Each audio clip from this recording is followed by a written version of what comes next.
राम भक्त ले चला रे राम की निशानी। राम भक्त ले चला रे राम की निशानी।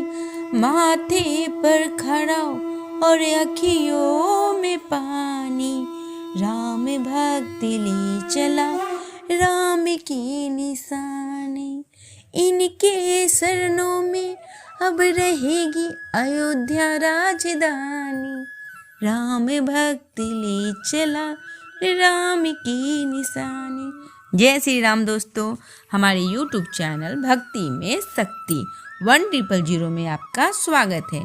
तो आइए आज हम 14 सालों से बिछड़े दो भाइयों के मिलन की अद्भुत कथा सुनते हैं।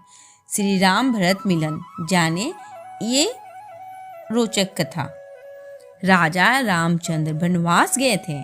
उस समय भरत जी ननिहाल में थे। जब वह वापस लौटे तो उन्हें पता चला कि उनकी माता द्वारा राम जी को वनवास और भरत जी को राजाभिषेक का वरदान मिला है। ये जानकर वह बहुत क्रोधित हुए। सबके बार बार समझाने पर भी वह नहीं माने और अपनी माताओं और गुरुजी और मंत्री सैनिक के साथ वन पहुंच गए और राम जी से आग्रह किए कि वो अयोध्या चले। राम जी ने उन्हें समझाया और कहा कि पिताश्री के वचन है जिसे हम भाइयों को मिलकर पूरा करना है। रघुवंशी रीत सदा चली आई, प्राण जाए पर वचन न जाए। तब भरत जी ने राम जी की चरण पादुका लेकर चल दिए और वो भी सन्यासी जिंदगी 14 वर्षों तक निभाया और उनकी चरण पादुका को सिंहासन पे रखा, जिससे उनका आशीर्वाद पूरी अयोध्या पे बने रहे।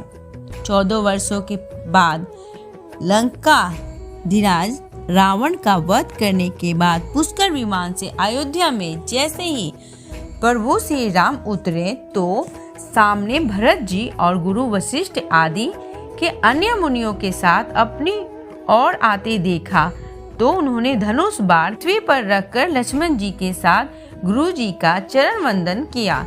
गुरु जी ने भी दोनों भाइयों को उठाकर हृदय से लगा लिया और आशीर्वाद देते हुए कुशल छेम पूछी तो श्री राम ने कहा कि जिस पर आपकी दया होगी वह तो सदैव कुशल रहेगा। सभी मुनियों और ब्राह्मणों से मिलकर मस्तक नवाने के बाद वे भरत जी की ओर मुड़े तो भरत जी ने उनके चरण पकड़ लिए। गोस्वामी तुलसीदास जी मानस में लिखते हैं कि जिन रघुकुल में स्वामी श्री राम जी को देवता मुनि शंकर जी और ब्रह्मा जी आदि नमस्कार करते हैं, भरत जी उनके पैरों पर लेट गए और उठाने के बाद भी नहीं उठे। श्री राम ने उन्हें जबरन उठाकर हृदय से लगाया तो सांवले रंग के श्री राम का रोम रोम पुलकित हो खड़ा हो गया। नयन कमल के समान नेत्रों से ऐसी असुर धारा बही कि जल की बाढ़ ही आ गई। तुलसीदास जी कहते हैं कि कमल के समान नेत्रों से जल की धारा बहती ही रही। त्रिलोकी के स्वामी अपने छोटे भाई भरत जी को अत्यंत प्रेम से गले लगाकर मिल रहे हैं। वे कहते हैं भाई से मिलते हुए प्रभु का वर्णन कर पाना उनके वश में नहीं था। उस दृश्य की उपमा कहीं ही नहीं जा सकती। मानो प्रेम और श्रृंगार शरीर धारण करके मिले और श्रेष्ठ शोभा को प्राप्त हो रहे हों। कृपा के सागर श्री राम भरत जी कुशल क्षेम पूछते हैं, किंतु बड़े भाई से मिलकर आनंदित भरत जी के मुख से शब्द भी नहीं निकल पाए।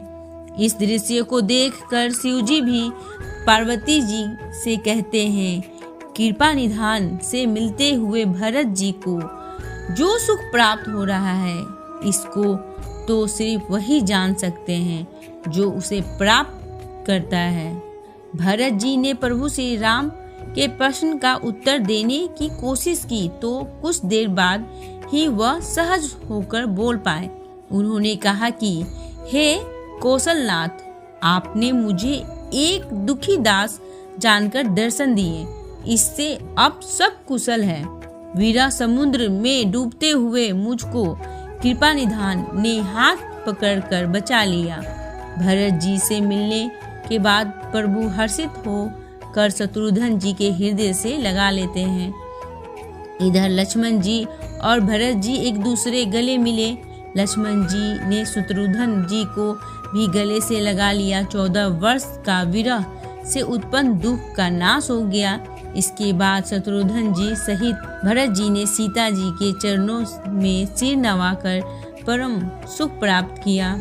प्रभु श्री राम को देखकर सभी अयोध्यावासी बहुत ही हर्षित हो गए और उनके सारे शोक मिट गए। सभी लोगों को मिलने के लिए आतुर देख कर शत्रुओं पर भी कृपालु श्री राम ने एक चमत्कार किया। वे असंख्य रूपों में प्रकट हो गए और हर किसी से यथा योग्य मिले। श्री रघुवीर ने कृपा दृष्टि से देखकर सभी नर नारियों का शोक रहित हो गए। इस तरह भरत और भगवान श्री राम का मिलन हुआ।